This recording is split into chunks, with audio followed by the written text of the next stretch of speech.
Salam Bapak Ibu, dan selamat bertemu kembali di YouTube saya, Pendeta Rudolf H. Pasaribu Channel. Dengan dan lewat channel ini saya komit untuk senantiasa menyebarkan pengajaran firman Tuhan, karena saya percaya berlandaskan Yesaya pasal 55 ayat 11 bahwa firman Tuhan yang saya dan Bapak Ibu saudara-saudara semuanya juga ikut sebar lewat apapun, termasuk lewat video ini, tidak akan kembali dengan sia-sia, tetapi akan bekerja sendiri lewat kuasa dan berkat urapan Roh Kudus.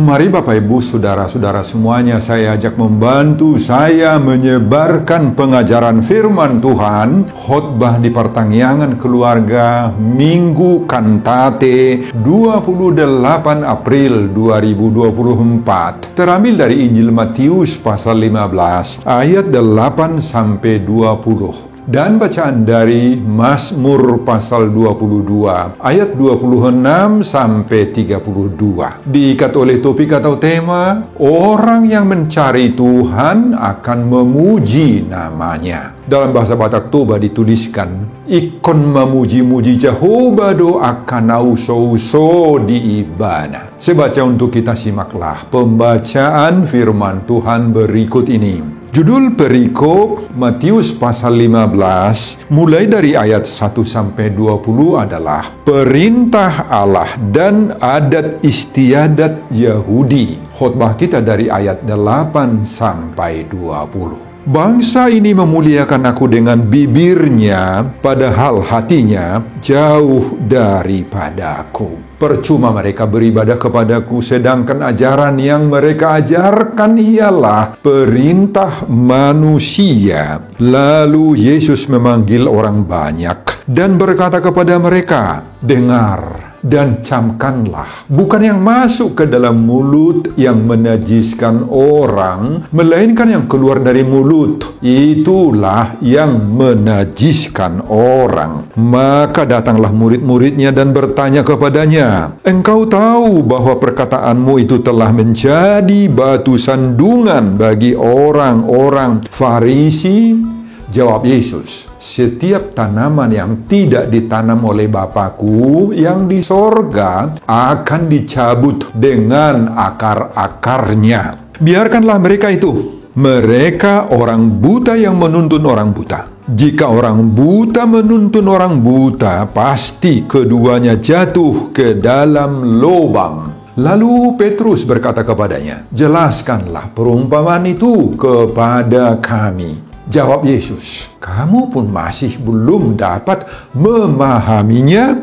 Tidak tahukah kamu bahwa segala sesuatu yang masuk ke dalam mulut turun ke dalam perut lalu dibuang di jamban? Tetapi apa yang keluar dari mulut berasal dari hati, dan itulah yang menajiskan orang. Karena dari hati timbul segala pikiran jahat, pembunuhan, perzinahan, percabulan, pencurian, sumpah palsu, dan hujat. Itulah yang menajiskan orang. Tetapi makan dengan tangan yang tidak dibasuh tidak menajiskan orang. Bapak, Ibu, dan saudara-saudara, demikianlah nats khotbah kita di ibadah pertanggihan keluarga, Minggu Kantate. Kantate artinya nyanyikanlah nyanyian baru bagi Tuhan. Didasarkan pada Mazmur pasal 98 ayat 1. Tanggal 28 April 2024. Terambil dari Matius pasal 15 ayat 8 sampai 20. Dihubungkan dengan topik Minggu. Orang yang mencari Tuhan akan memuji namanya. Ikon memuji-muji Jehovah do akan auso-uso di ibana. Saudara, dalam perikop khotbah ini mulai dari ayat 1, para ahli Taurat dan orang-orang Farisi datang menemui Yesus untuk memprotes Yesus karena mereka melihat murid-murid Yesus makan dengan tangan yang tidak dibasuh. Menurut mereka, praktek murid-murid yang makan tanpa tangan dibasuh itu adalah najis dan sangat menentang tradisi Yahudi, sebagaimana ayat 2. Mereka mengatakan kepada Yesus, "Mengapa murid-muridmu tidak hidup menurut adat istiadat nenek moyang kita, tetapi makan dengan tangan najis?" Ayat 5. Apa sikap Yesus terhadap protes kerasnya ahli Taurat dan orang-orang Farisi itu? Sebagai seorang Yahudi yang mahir betul dengan praktik adat istiadat Yahudi, Yesus tidak menerima pengaduan para ahli Taurat dan Farisi itu. Dengan spontan Yesus meresponi protes dan kritikan tajam itu dengan cara balik lagi mengajukan kritik dan pertanyaan terhadap orang Farisi dan ahli-ahli Taurat itu. Saudara, Yesus menggunakan kesempatan ini untuk membuka tabir dan menyingkapkan kemunafikan para ahli-ahli Taurat dan orang-orang Farisi ini. Lalu mengajar jemaat, mengajar murid-muridnya. Ada 3 yang diungkap oleh Yesus di sini. Yang pertama, Yesus mengutip apa yang pernah diajukan oleh Nabi Yesaya dalam Perjanjian Lama tentang kemunafikan umat Israel di abad ke-7 sebelum Masehi, dan kembali lagi hal seperti itu terjadi di zaman Yesus pada para ahli-ahli Taurat dan orang-orang Farisi ini. Pada ayat 7 Yesus spontan mengutip ucapan Yesaya itu. "Hai orang-orang munafik, sebab ada tertulis, bangsa ini memuliakan aku dengan bibirnya, padahal hatinya jauh daripadaku." Pada ayat 8 Yesus melanjutkan lagi, "Perintah Allah kamu abaikan untuk berpegang pada adat istiadat manusia." Pada ayat 9 Yesus menambahkan lagi, "Sungguh pandai kamu mengesampingkan perintah Allah, supaya kamu dapat memelihara adat istiadatmu sendiri." Itu yang pertama. Yang kedua, tentang penghormatan orang tua. Saudara, orang Yahudi sudah sangat mengerti sebenarnya tentang hukum Taurat Musa ke-5, Patik Palimahon itu. Di sana disebutkan, "Hormatilah ayahmu dan ibumu, dan siapa yang mengutuki ayahnya atau ibunya harus mati." Saudara, sekarang praktik hukum kelima itu dilihat oleh Yesus sudah diubah dan direkayasa dengan cara yang baru. Mereka sekarang mengatakan, "Ya udahlah, apa yang ada padaku yang dapat digunakan untuk pemeliharaanmu sudah digunakan untuk korban, yaitu persembahan kepada Allah." Saudara, ini bagi Yesus merupakan pelanggaran hukum Tuhan yang sangat-sangat fatal. Mereka sudah sengaja membatalkan hukum Taurat Allah demi adat istiadat yang baru, hasil rekayasa mereka sendiri. Dengan adat istiadat baru ini, yang dalam bahasa Yunani itu disebut paradosis. Bapak dan ibunya dibiarin melarat dengan dalih memberi persembahan kepada Tuhan yang aturannya kepada orang tuanya. Itu yang kedua. Yang ketiga, setelah selesai menghardik para ahli Taurat dan orang-orang Farisi, pada ayat 10, ayat 11, Yesus memanggil orang-orang biasa, jemaat kaum awam, kemudian mengajar mereka. Pada ayat 11, "Dengar dan camkanlah," kata Yesus, "bukan yang masuk ke dalam mulut yang menajiskan orang, melainkan yang keluar dari mulutnya, itulah yang menajiskan orang." Dan pengajaran yang terakhir ini semakin diperdalam lagi oleh Yesus pada ayat 13-20 khotbah kita saat ini. Pada ayat 12, murid-muridnya bertanya kepada Yesus tentang arti perumpamaan itu apa. Murid-murid itu mengatakan, "Engkau tahu bahwa perkataanmu itu telah menjadi batu sandungan bagi orang-orang Farisi?" Bahkan pada ayat 15, Petrus berkata lagi, "Jelaskanlah perumpamaan itu kepada kami." Nah, pada ayat 16 selanjutnya, Yesus juga menegur Petrus dan berkata, "Kamu pun masih belum dapat memahaminya?" Saudara, pada ayat 17-20, Yesus memberi pengajaran selanjutnya tentang makanan dan dosa. Segala sesuatu yang masuk ke dalam mulut, turun itu ke dalam perut, lalu dibuang ke jamban. Tetapi apa yang keluar dari mulut berasal dari hati. Itulah yang menajiskan orang. Karena dari hatilah timbul segala pikiran jahat, pembunuhan, perzinahan, percabulan, pencurian, sumpah palsu, dan hujat. Itulah yang menajiskan orang. Tetapi makan dengan tangan yang tidak dibasuh tidak menajiskan orang, kata Yesus dengan tegas sekali. Apa arti pengajaran Yesus ini? Dalam hubungan dengan iman atau kerohanian, jangan persoalkan tentang makanan dan minuman. Itu maksudnya. Bukan makanan dan minuman itu yang membuat manusia berdosa menjadi najis dan haram. Bukan perut yang menodai manusia sehingga najis. Tetapi apa? Hati. Segala yang baik ataupun sebaliknya yang buruk, segala yang kudus ataupun sebaliknya yang najis, haram, itu semuanya mengalir dari hati. Hati inilah menjadi pusat segala sesuatunya. Saudara, mari kita pelihara hati kita. Hati yang terpelihara dengan baik akan selalu mencari Tuhan, akan selalu rindu bergaul dengan Tuhan. Orang yang mencari dan rindu bergaul dengan Tuhan akan senantiasa memuji-muji dan mensyukuri segala perbuatan Tuhan, sebagaimana topik Minggu Kantate 28 April 2024. Orang yang mencari Tuhan akan memuji namanya. Nah, Bapak, Ibu, dan saudara-saudara, mari kita senantiasa memfokuskan, menujukan, mempusatkan, mengarahkan hati kita ini kepada Tuhan agar hidup selama-lamanya.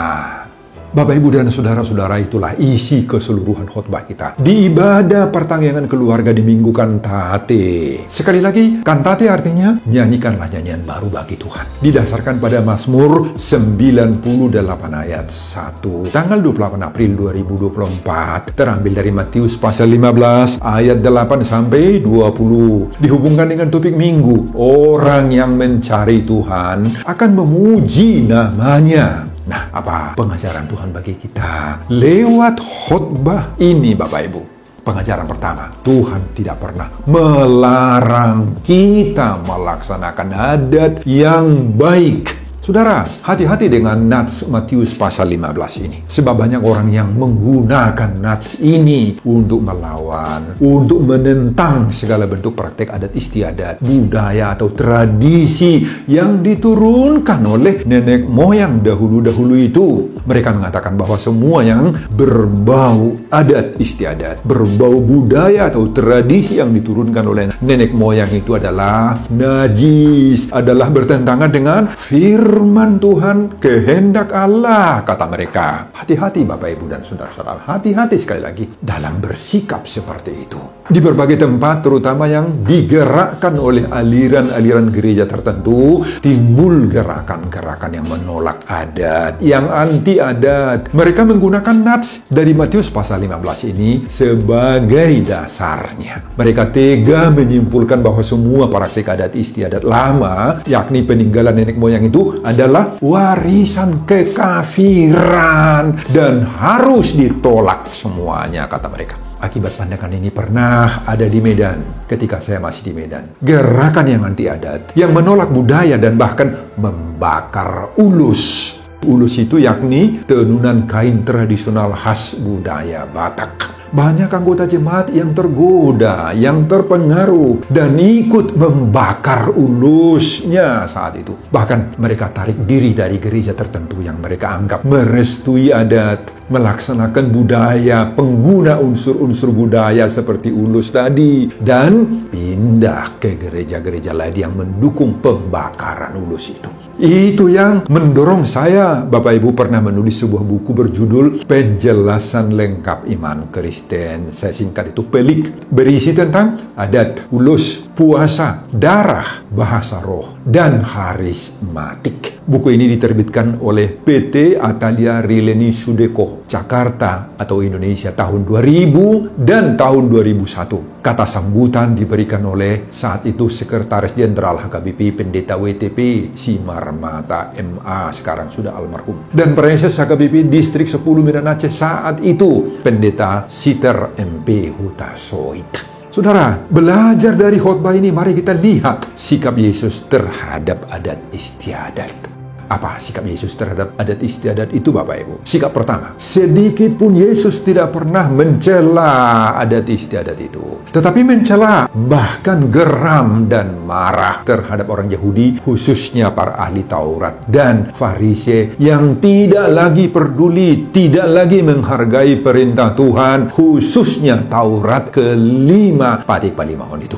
Kemudian sikap kedua dalam seluruh kehidupan dan pelayanan Yesus. Adat istiadat itu tidak pernah diabaikan. Tidak pernah diabaikan. Bahkan semangat adat istiadat itu meliputi kehidupan Yesus hingga akhir hidupnya. Nah, bandingkan Yohanes pasal 19 ayat 38 sampai 42. Ketika Yesus dikuburkan, dia dikuburkan sebagaimana adat Yahudi. Sikap ketiga dari Yesus, tidak satu ayat pun dalam Alkitab, khususnya Perjanjian Baru, yang melarang orang percaya mengikuti adat istiadatnya. Justru sebaliknya, kita temukan bahwa Yahudi termasuk Yesus dan para rasul-rasul serta Paulus sangat-sangat menghargai dan mempraktekkan adat istiadat mereka. Sikap keempat, jika ada istiadat yang menghalangi dan apalagi membatalkan kebenaran perintah Allah, semua itu harus dibuang dan ditolak. Bagaimana sikap kita?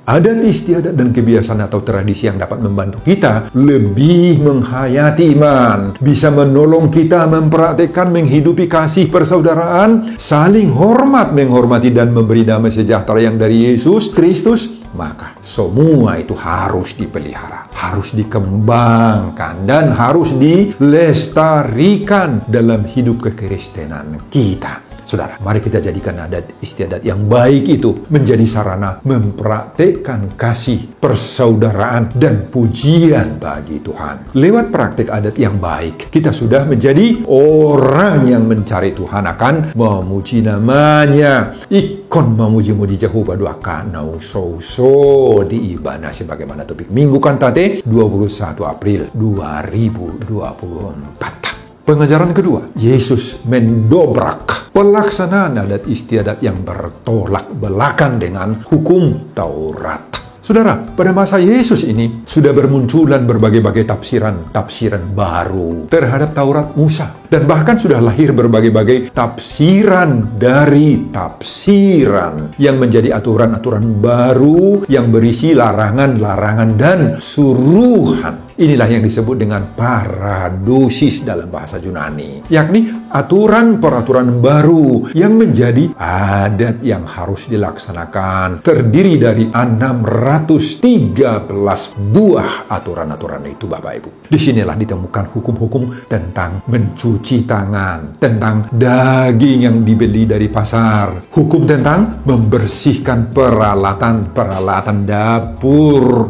dan lain-lain. Dan menurut penilaian Yesus, berbagai prakteknya sudah menyimpang dari dasar hukum awal pemberian Tuhan lewat Musa dahulu kala. Sudah menyimpang dari hukum Tuhan, Bapak Ibu. Saudara, adat yang seperti inilah yang ditentang, dilawan oleh Yesus. Dalam khotbah ini, Yesus melihat perilaku Yahudi sudah kehilangan makna sebenarnya dari Taurat Musa itu. Karena para ahli Taurat dan Farisi ini telah merubah, sudah membelokkan, bahkan membatalkan perintah Tuhan demi paradosis, demi adat istiadat yang baru yang mereka perbuat sendiri. Menurut Yesus, ahli-ahli Taurat dan Farisi hanya di luar saja nampak seperti menghormati Allah, tetapi dalam hati mereka busuk sekali menurut Yesus. Sudah jauh melenceng. Makanya Yesus menyebut mereka di ayat 7 ini munafik, hipokrites dalam bahasa Yunani. Jadi Bapak Ibu, paradosis yakni tafsiran dari tafsiran terhadap hukum Tuhan inilah yang menjadi adat istiadat baru bagi orang Yahudi yang sudah lari, yang sudah melenceng dari makna sebenarnya. Dan salah satu contoh paling menonjol yang ditemukan Yesus adalah tentang menghormati ayah dan ibu. Itulah patik palimahon itu, Taurat kelima. Sudah jelas dalam hukum ini bahwa setiap orang Yahudi sebenarnya harus bertanggung jawab membutuhi keperluan-kebutuhan orang tuanya. Ini hukum Tuhan. Tetapi sekarang, sesudah bergeser bergeser dengan mengatakan, orang tua tidak lagi wajib dibutuhi keperluannya karena uang yang tadinya diberikan kepada orang tua sudah dialihkan menjadi persembahan kepada Tuhan. Persembahan buat bait Allah, kata mereka. Bagi Yesus, menghormati Allah harus sejalan itu dengan menghormati orang tua. Jangan hanya Allah itu yang dihormati. Orang tua diterlantarkan. Orang tua tidak boleh dilupakan, dilecehkan, disepelekan dengan dalih memberi persembahan buat Allah. Kedua-duanya harus berjalan bersama-sama dan sama-sama berharga, menghormati Allah, menghormati orang tua. Jadi kasih kepada Tuhan itu harus berjalan bersama-sama dengan kasih kepada sesama manusia yang prakteknya terwujud dalam pelaksanaan adat istiadat yang baik.